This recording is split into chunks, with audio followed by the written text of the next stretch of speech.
I have to clean out this garage and turn it into a wood shop. And hopefully my landlord doesn't get pissed that I'm remodeling his garage.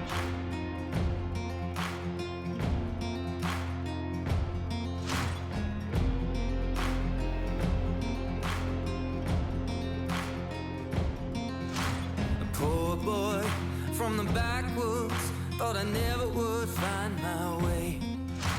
Sweet girl, straight from downtown, where I was just another face. They said that we should steer clear of each other. Matches and gasoline, nothing but trouble. Said we'd never make it, but you ain't seen nothing yet.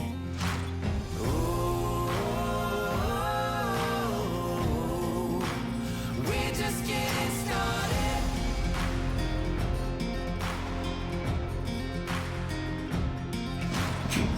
Another trip to the storage unit. How do you feel about our progress today? Not very well. Pessimist. So that was a good day, sorta, for as late as we started and as early as we're finishing, but off work tomorrow, so we're gonna keep going, and maybe the garage will look even more different. See ya.